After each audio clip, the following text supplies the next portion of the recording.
Daim İsmailov Bəhram Mətləboğlu 1992-ci ildə yanvarın 28-də ermənilərin xaincəsinə törətdiyi vertolyot qəzasında şəhid olmuşdur. Bu qəzadan hardasa 40 gün sonra yüzünü görmədiyi oğlu Arzu dünyaya gəlmişdir.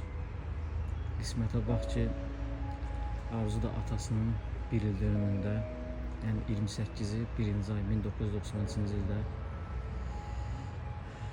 ağır xəstəlikdən vəfat etmişdir. Atasının qoltuğunda dünyaya gəlmiş və atasının ilində dünyasını dəyişmişdir. Daim həmişə, indi eşitdiklərimdən deyirəm sizə, daim həmişə övlad dünyaya gəlməmişdən qabaq həmişə onu görməyə həsrətində olub. Həmişə arzulayırmış ki, övladımı ən gözəl günləri yaşadacağım, övladım üçün hər şey edəcəm. Qismət, talih, həqiqətən